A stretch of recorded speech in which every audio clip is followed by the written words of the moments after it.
compreender os processos relacionados à origem dos tecidos, a gente precisa compreender muito bem o conceito de diferenciação celular, do que é uma célula indiferenciada e o que é uma célula diferenciada e como que esse processo de diferenciação ele vai ocorrer.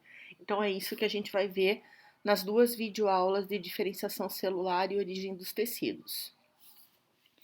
Inicialmente vamos relembrar um pouquinho os preceitos da teoria celular. Nós temos o quê? Que todos os organismos vivos, eles são constituídos por células. A célula é, portanto, a unidade morfológica e fisiológica dos seres vivos. Toda célula, ela é sempre originada de uma outra célula pré-existente. E a célula, ela é a unidade de transmissão da informação genética. Então, considerando que a célula é a unidade morfofisiológica do nosso organismo, um conjunto de células vai dar origem aos tecidos. Quem são os tecidos fundamentais? Tecido epitelial, tecido conjuntivo, tecido muscular e tecido nervoso. O conjunto de tecidos, a organização de diferentes tecidos, por sua vez, vai dar origem aos diferentes órgãos que nós temos do nosso organismo.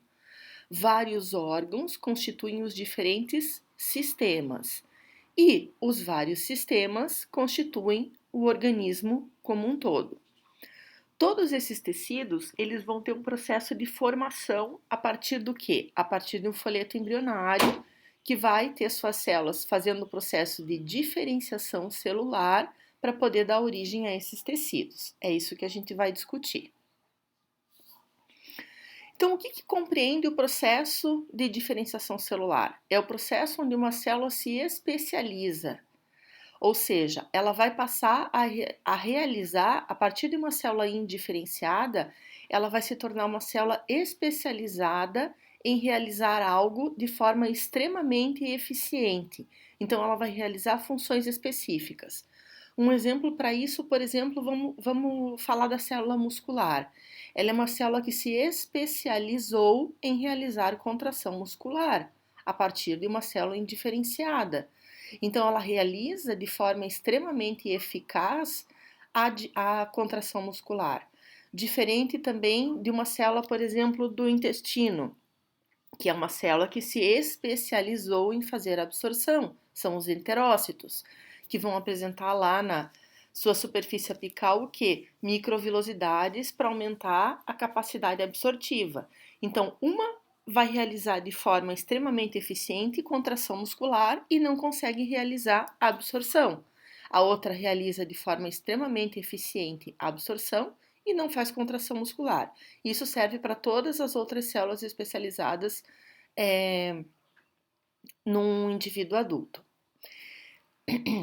A diferenciação celular, ela compreende um conjunto de processos que vai transformar, então, uma célula indiferenciada em uma célula altamente especializada.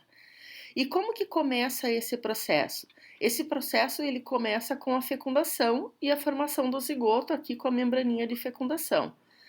Cerca de 30 horas após a formação do zigoto, começa a acontecer os processos de clivagem, formando então 2 blastômeros, depois 4 blastômeros, após 40 a 50 horas, 8 blastômeros, até que, após 3 dias, a gente tem a formação da mórula.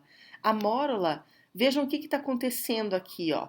Esses blastômeros, eles vão se tornando cada vez mais numerosos, porém, eles vão se tornando cada vez células menores, até que chega na mórula, que a gente diz é o quê? Aqui a gente tem o nível máximo de compactação celular.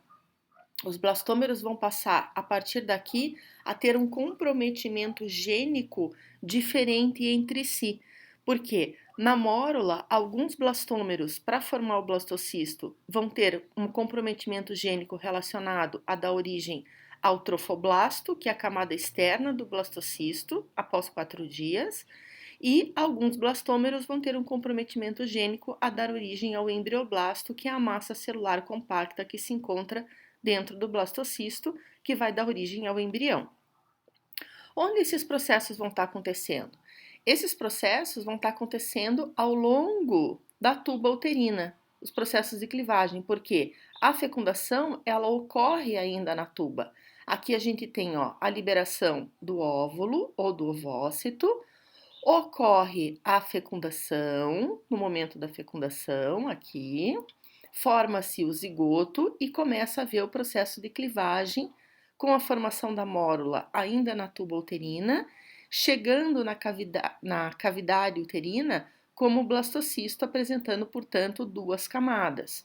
O trofoblasto, que é a camada externa, que vai dar origem à placenta, e o embrioblasto, massa compacta de células pluripotentes.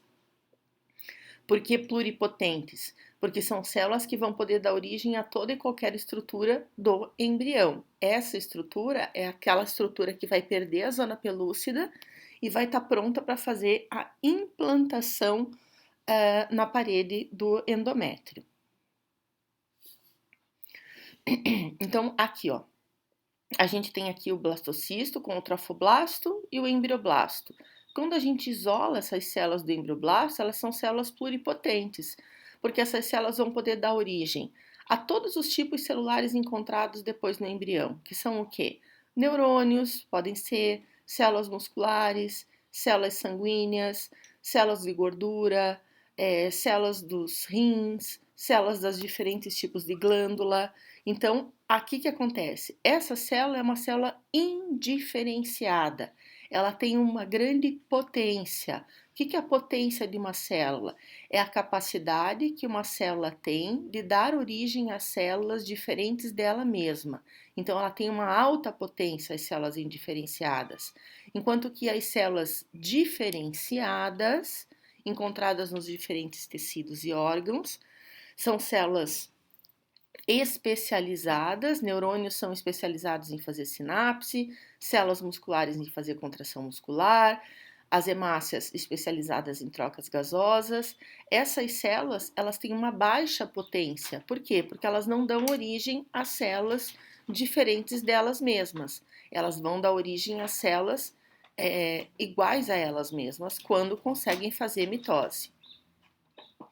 Então, a diferenciação celular é a transformação de uma célula indiferenciada em uma célula altamente especializada. Esse processo é o resultado